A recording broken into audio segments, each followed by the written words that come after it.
Today on Talk to Me, I'm excited to be hosting the Ask the Counselor series where we have people calling in and talking to counselors. I'm joined today by one of the counselors on my team named Sandy. Sandy, it's good to see you. No, thanks for having me. Why don't you tell those listening a little bit about you, Sandy, and what you do at the Deborah Flata Counselors Network? Well, I've been part of the network since the first week, and it's been quite lovely. I am a counselor in the state of Virginia, and I specialize with marriage and family, women's issues, but I have a passion for trauma, and so I tend to move a lot in that direction. And so I work in private practice, but I also do a bit online in this platform. Yeah, Sandy does a great job with trauma work and body work, learning how to get your nervous system back to baseline and dealing with some of those deep-seated issues. So I thought you would be the perfect person to have joining me today for this specific question that came in from Christy from Alabama. It's good to see you, Christy. Hi, so fun. I'm so glad you were able to join us today. Yes, me too. Thank you so much.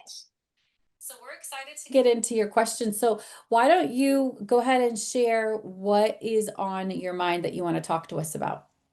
Yes, I feel like it's a weird question, especially I've loved your podcast and I'm so grateful for all the resources that you put into this world. And as I've listened and learned, I feel like there is a disconnect for me in my story of some of the past hard things I've dealt with and had happen in my life to where I am now.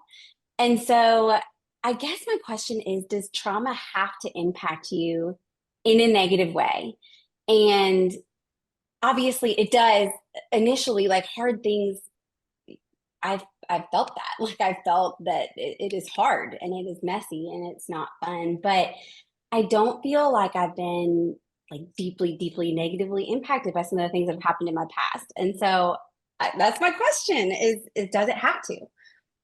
That's a good question, actually. I don't think it's a weird question at all. I think it's Mhm. a really important and meaningful question because I interact with so many people who have had trauma in their history and maybe they're not sure how it's impacted them or if it's even impacting them, or like you mentioned, could it have the opposite effect and actually contribute to something positive and beneficial in our Mhm. life? And how do you even know? How do you even know? How do you begin unpacking some of this stuff? So, okay, I'm going to toss it to Sandy just to kind of get your overall thoughts on this question, and then we Mhm. can jump in a little bit. Yeah, yeah. No, I love the question. I think it's very thoughtful. And I first want to just affirm our faith in the way God works in our lives and in our stories. And I don't think it's out of the question that God could just miraculously touch our lives in such a way that the way that we absorb the pain or the impact of it is in some way neutralized, right? Not carried with us into our lives. I love that, and I want to honor that. So I'm going to give you the flip side of it as a therapist and tell you, okay, I'm going to play devil's advocate for a second. I do believe that, and I want to honor that. So the flip side of that that I want to share with you from my personal life, but also from my work with others, the privilege I've had to peek into the lives of so many and walk with others, is that I'm so aware that our body has a natural response in our survival state to downplay, diminish, or manage painful experiences. That's the way that a God made our body, our nervous system, to help us navigate pain. And that's how we're able to go through really hard things. And it's amazing. But it's meant to take us through a crisis, to give us the opportunity to find safety and then to process it. And so, one of the questions that I ask as a counselor, but also in my personal life, is where did all that pain go?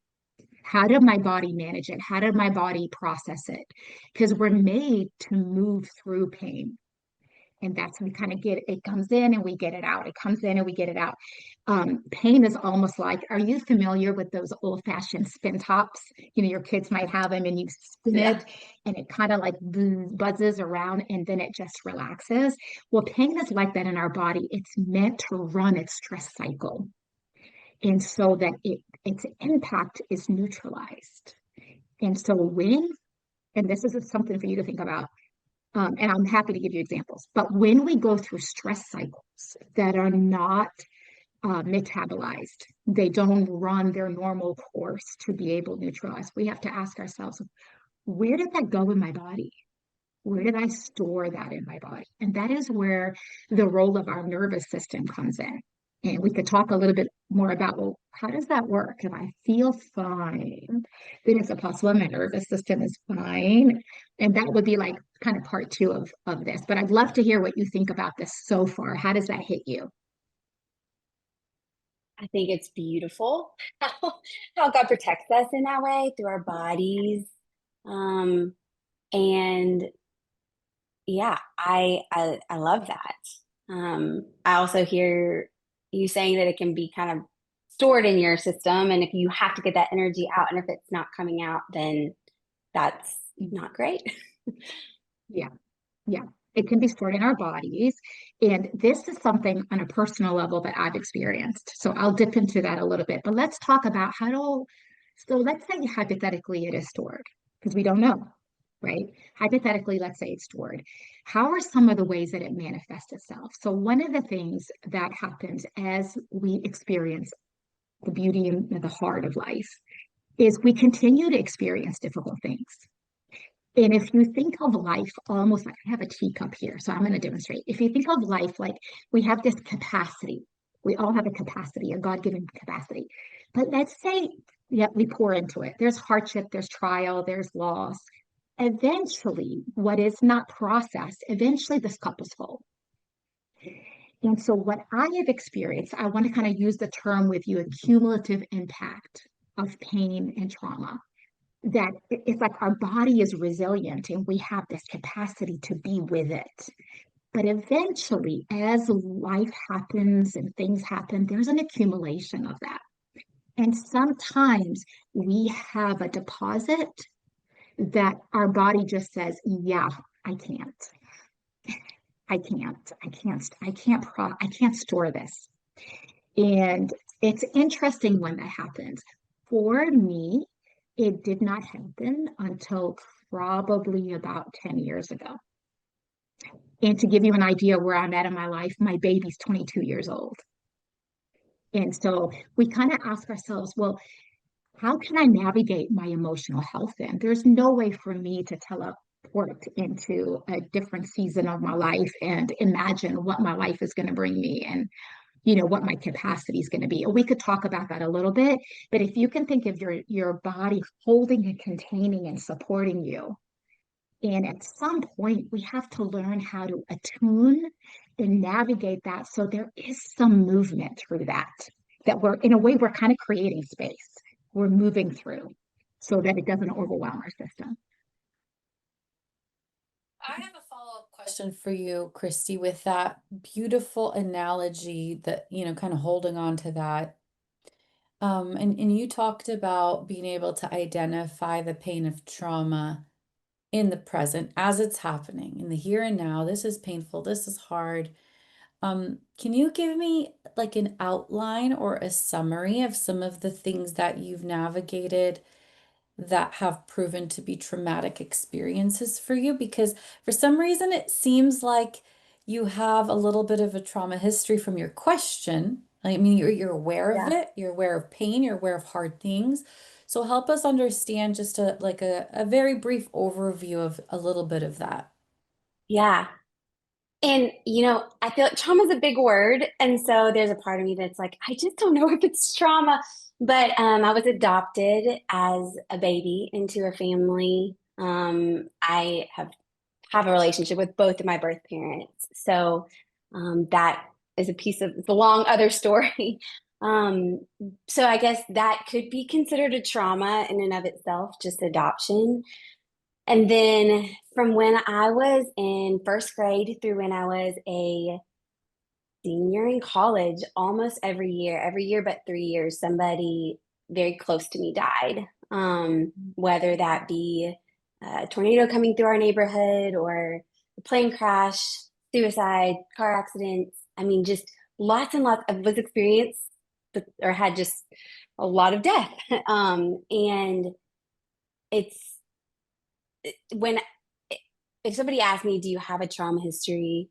I think my gut would say no, because Yeah. those were hard things that happened, but I just don't feel like when you're saying it gets stuck in you, I just don't feel that. And I don't Yeah. I yeah, so I don't know. Yeah. There's a lot of other things that have happened that were hard, but I think that kind of outlines some of it.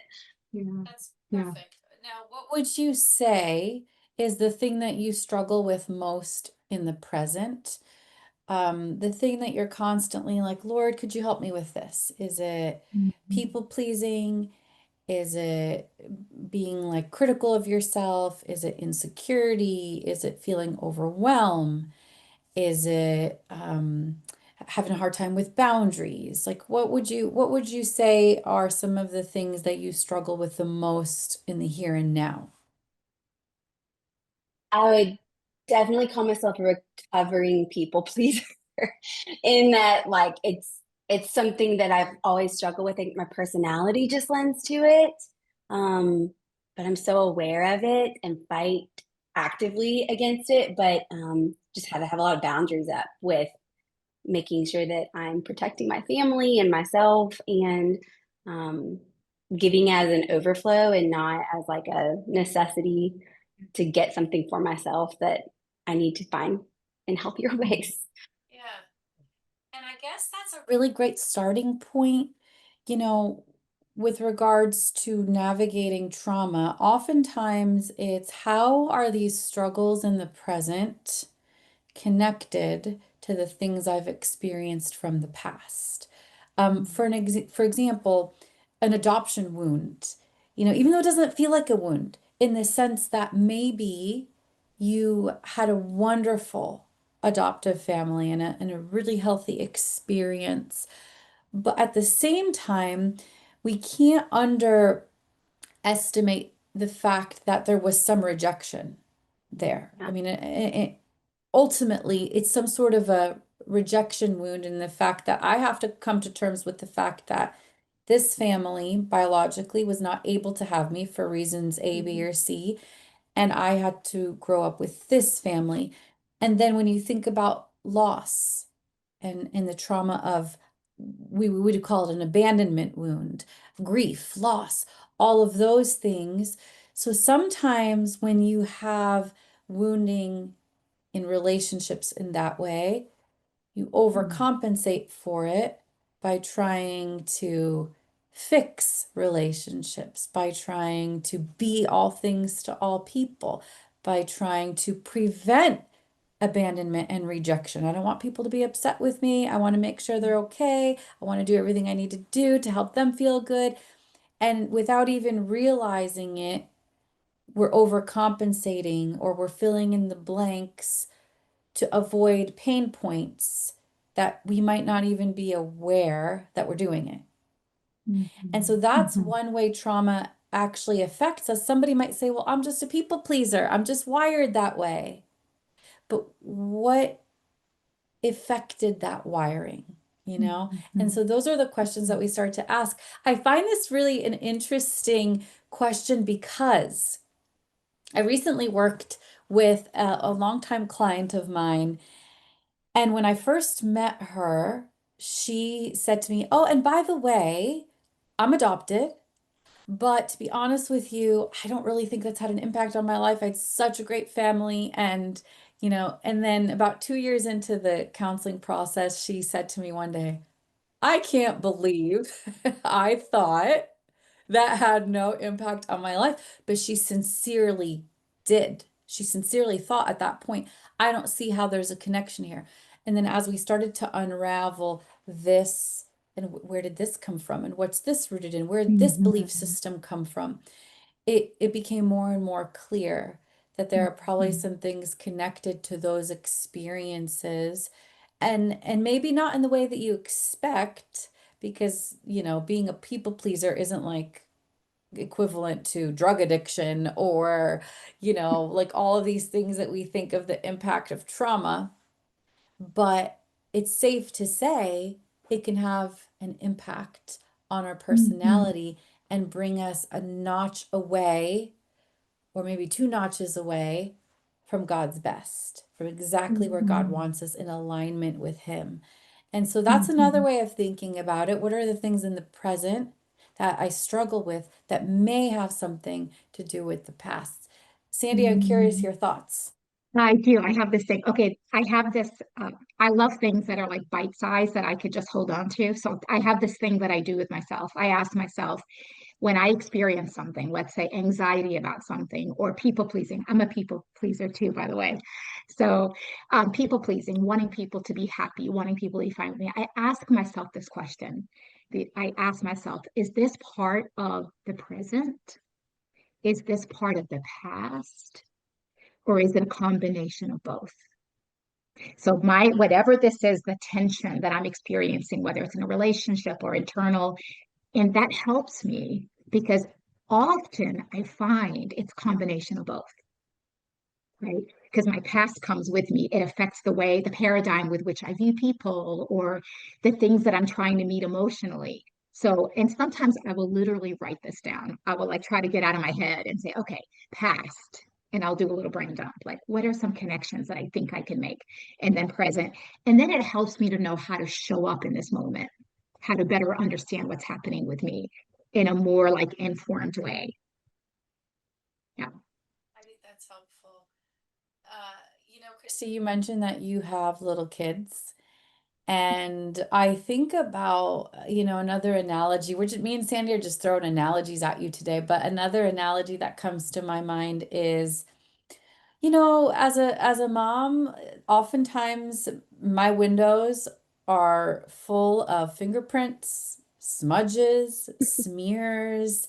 Like, I'm like, what's the point of even cleaning this? Because in 2 seconds it's gonna be like literally I'll clean the windows and then my 4-year-old will come and put his hands and face like right up to the window. And so after a while, you just kind of start getting used to that. And I can look outside and I can see the beautiful day and I can see the sun and I can see the kids playing, and it doesn't affect me anymore until I know that someone's coming over. And then I'm like, oh my goodness, look at my windows. I almost got used to how they looked. And then you clean them off and you realize what a different view it is. But I got so accustomed to the smudges and the smearing that it wasn't actually that big of a deal. It didn't feel that horrible. I could still see through it. And I think unresolved trauma is similar in the sense that for some people, it's not like you're putting, a black curtain over the window. For some Mhm. people, it's trauma is that paralyzing and that much has that much of a negative impact that it feels like that. For other people, it's more like smudges and smears, and things are a little bit hazy, and it's kind of blurring a little bit of my vision, but I don't even notice it anymore, and I've learned to live with it, and I've learned to see through it, and I've learned to see the best in it. But when I finally take the time to stop and deal with it and heal and clean and scrub, I realize there is a much more clear view of God, self, and others behind that. But because I'm so accustomed to it, even the saying I'm just a people pleaser. I was going to interrupt you guys and say, no, you're not people pleasers. You're God pleasers. You're recovering people pleasers. Because when we stop and begin to deal with it, we start to see God, others, and self in a more clear way. And Yeah. so that's Yeah. what I would say is the biggest impact of Mhm. trauma, is that the enemy can come in and start to tweak belief systems that just are so subtly tweaked that we don't even realize they're not in full alignment with what God Mhm. wants us to believe about Him, self, and others. and then they end up creeping into our lives in these little problematic ways.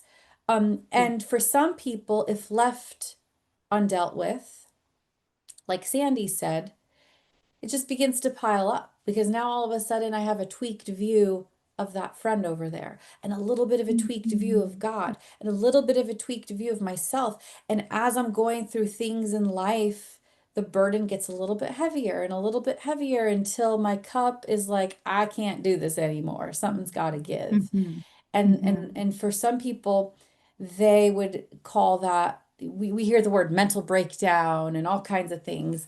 But really what ends up happening is at some point, if we're not constantly being intentional to work through it, to deal with it, to heal it, it will pile up and our body will kind of force us to stop. But Mhm. I talk about almost like a volcano. It eventually will find the point of least resistance and come up into the surface of our lives. No, I love that. Okay, so I'm going to throw in a question that might help clarify. You mentioned the word trauma just feels like, ooh, that's kind of big, like trauma. I kind of want to relate to that for a second. Um, because if we can take the word trauma and just set it aside, because it has so much cultural implications, especially in our day and age now where there's so much on the topic, right? Especially if you're on social media, there's so much on the topic of trauma that sometimes that word scared me away a little bit from identifying my pain. Because there was a part of me that wanted to, it's like, yeah, it hurt, but it wasn't all that. I have a picture of what trauma is, and I'm like, oh, okay, that's not trauma. So sometimes I think it's helpful just to ask myself, are there areas of unresolved ruptures, pain, loss, harm? Because the phrases at times can paralyze us, and we can think, oh, I can't really fully identify with that, so I won't identify with all. And I think for me, the longest time, and it's interesting because I specialize in trauma. It's like my heartbeat in my work. And yet there was a part of me that couldn't quite name my pain because that I worked with trauma and that's not what this is. That's not what I have. I've met people with trauma. So I separate myself from that. So I don't know, Christy, if that's helpful for you too. It's just kind of sitting with that term and knowing that that term isn't necessarily, if you will, essential, that you may describe your pain differently. How does that resonate with you? Like almost thinking about it as places where we invite God to heal us a little bit deeper. Yeah. I guess I think about can things be healed in real time and not like wait years and years? Because I kind of feel like, and I'm sure there is more that, if I dug and dug and dug, like there are things that still hurt, but there's so much of my story that I feel like healed in real time. Like as grief happened, my parents were steady and they showed up as the adults in the room and they allowed me to be what I needed to be then. And so maybe trauma isn't the right word because it didn't have that impact, or maybe it's like I'm just burying it deep because I don't know. I'm not sure, but there is a part of me that, like, as you're talking, I feel like there was some real time resolution. Mhm. And yeah, so I don't Yeah, know. It, yeah. there's still pain. No, It I still love that. hurts when I think about things, but Yeah. it's not um like an open gushing wound where I'm like, oh, I got to hold that Mhm. back, if that makes sense. Mhm. And Yeah, I don't I really know love why that that. I is, think but that's true. I think when we go through difficult times, like two people can go through the same thing, but be impacted differently. And that's just like how life works. So then we have to ask ourselves, how did that happen? How did one person experience trauma? And it's complicated, but another person experienced the rupture and pain, but it didn't have a long-term trauma impact. And one of the key elements is having the support and resources that we need to navigate the pain in the circumstances. And that makes the hugest difference in how an event impacts our system and our body. So when you're saying that, I'm thinking to myself, yes, yes. Like if you think about being a parent with your own children and helping them navigate experiences, isn't that what we want?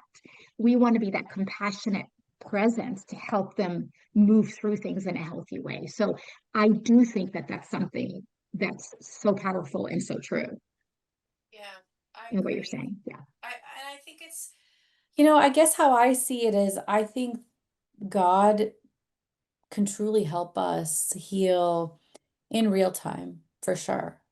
But I also believe that healing isn't once and done in the Yeah. sense that, justification is once and done. We're saved and our spot in heaven is solidified. We're forgiven, but sanctification is more in layers. And something that I may have healed from as a 12-year-old, I can now heal from as a 41-year-old in a deeper way, with a deeper perspective and a deeper knowledge of God and His goodness and His character. Something that happened as an 18-year-old I could have dealt with then, but now, as an adult, I have a different lens. I have different perspectives, different view of God, different view of self, and I can go back and heal another layer of that. Mm. So I think Mhm. to answer your question, yes, I believe God can heal us in real time and things can heal in real time as long as we're not afraid or hesitant to go back and revisit and just continue to see like, okay, God, is there anything more here? Is your work done in this area of my life? Because as you're tending to the garden, that doesn't mean weeds will never pop up, especially in areas where we were vulnerable, whether it's a rejection wound or an abandonment wound. Um, and so sometimes I think it's just a matter of us being aware. And usually the pain points in the present are what signify to us that there's something from the past that we need to revisit. Oftentimes, when we're struggling with pain points in the present, especially when you see a pattern of something, it's a good indicator that maybe God is saying, oh, I've got a little bit of a deeper level to take you. I want to invite you to go a little bit Mm. deeper in this area of your life. Have you, besides healing in real time, have you had any seasons of like zooming in on your past, the different losses, the adoption experience as an adult? I through marriage counseling, I mean, some of that has been revisited, and so yes and no. I think there hasn't been like a individual I haven't done individual counseling in a long time, and maybe it's time to revisit some of that. I think I yeah, I think you're right that there's always that invitation to deeper healing and deeper understanding of yourself, Mhm. and um, yeah, And Mhm. I would consider revisiting it if and when you feel like there's a pattern in the present, whether it's people pleasing, boundaries, not Mhm. being aware of your own needs, just constantly thinking of others until you're spent and burnt out, whatever. I'm just kind of giving you some things to think through that there's a pattern. Like, why am I yeah, constantly exhausted and I'm not good at caring for myself? Why are we having the same type of argument? Why does the same type of comment and it seem to offend me so deeply? Why do I feel Mhm. insecure in this area over and over again? Like when you start to see those patterns, that's when it's a good indicator that maybe it's time to revisit and heal from something in a deeper, more significant way. So Mhm. otherwise, I definitely wouldn't obsess about, am I healed from my trauma? And I also wouldn't be Mhm. waiting for the shoe to drop and your body just to break down, Mhm. Yeah, y- yeah. you know, but just an awareness like, oh, okay, I'm seeing these patterns in my health, or I'm seeing these patterns in my relationships, or I'm seeing these patterns Mhm. and be on the lookout for patterns because when you have insight, you can see the clues that will help you then realize, okay, maybe it's time for a little bit deeper work. Mhm. May I add one more thing, Deborah?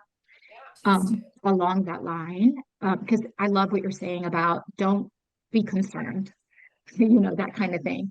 I think one of the indicators for me that there's something in the past, and this is usually a cue, like, do I need to give more attention to this? One of the indicators is when I experience something that's painful and it's hard, but on a scale of 1 to 10, I should be responding around a 3 based on the seriousness of it. But my body and my emotional response is like at an 8. And I don't know if you've had that experience before, but like there's a part of you that's like, oh my goodness, I am really feeling big about this. And it's not that big, but the impact of it feels really big. That's usually an indicator that it's not just the present, but there's something happening that is related to my story that I need to kind of connect. And that's what Yeah. we use that you use the word cumulative. Yes. I think that's a great time to think about cumulative pain. Like, oh, it's not Mhm. just the fact that this lady rejected me at the church potluck. It's a deeper rejection. It's a cumulative rejection. It's not just that my husband didn't call me in time and I'm feeling kind of abandoned. He said he was going to call and he didn't. It's a cumulative abandonment. Like usually when the level is higher than it should be or higher than you expect it to be, there's a cumulative pain underneath the surface. Yeah. And it's God's invitation. Mm. That's the beautiful part about it. It's God's invitation. So whenever he points something out, it's like, thank you, God. Thank you for trusting me. Thank you for inviting me into deeper intimacy, into deeper healing. And so, if that does happen, see it as a good thing. Mm. Mhm. Mhm. What are your Yeah. thoughts, Christy? It's a lot to process all at I know. once. Does it ever work the opposite? Like you were saying, how if you respond, the response merits an 8 and it was a 10. I feel like it's almost the opposite for me, where when hard things happen in my real life, and granted, my hard things right now are like my kids are all melting down at the same time. Right now in this specific season, Yeah. hard is not hard. Yeah. But it's almost like I can zoom out and I'm like, I know that this is small.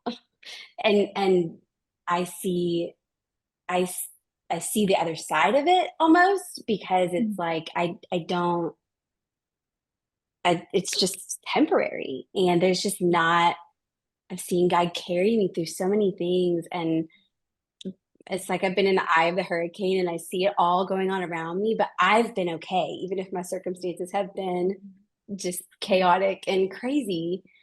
And so I kind of see it that way. Like when hard things happen or when my husband and I, we've been married for 14 years, when we disagree about something, it's like, I just, we're going to work through it. I have this confidence that like God is going to, it doesn't mean it's not hard in the moment and I'm not sad or upset or angry or whatever, but Mhm. I don't know. I just see it. It's almost like it's the opposite. Like I have this like this, my default is lower. Like I don't get worked up easily. I'm like, maybe I should. Maybe I Mhm. should get more worked up than I do. But it's like Mhm. everything is like downplayed in my mind rather than Mhm. like bigger because of the hard things in my life. Does that make Mhm. sense? Yeah, I don't know that I would consider that downplayed. I would consider that having a healthy perspective Yeah, and a that's what I was confidence thinking. in God. If you were to start feeling like you were downplaying it, meaning like, oh, it's not that big of a deal. Oh, I'll be fine. Oh, I don't really feel like, to me, downplaying feels and sounds a little bit differently. And I would say if you were downplaying it, that probably does have to do with the trauma response because Yeah. we can either magnify or minimize. We can either like get over exaggerated response or we just shut down and mute, tune it out. So that I would Mhm. say is worth exploring if it was actually downplaying it. But what you're Mhm. telling me isn't downplaying it. It sounds more of just like I want to have a healthy perspective so that I don't get Mhm. sucked into this, you Mhm. know? Mhm. Um, Mhm. but I also want to make sure you're not afraid of feeling emotions. Like it's okay to Mhm. feel overwhelmed. It's okay to feel anxious. It's okay to feel You know, do you feel like you allow yourself to feel difficult feelings when they come up? Or do you try to make them like go away as fast as possible? I think that's something I have had to practice. Like when I feel something, to move through it in a healthy and holy way, like where I'm not pushing it down.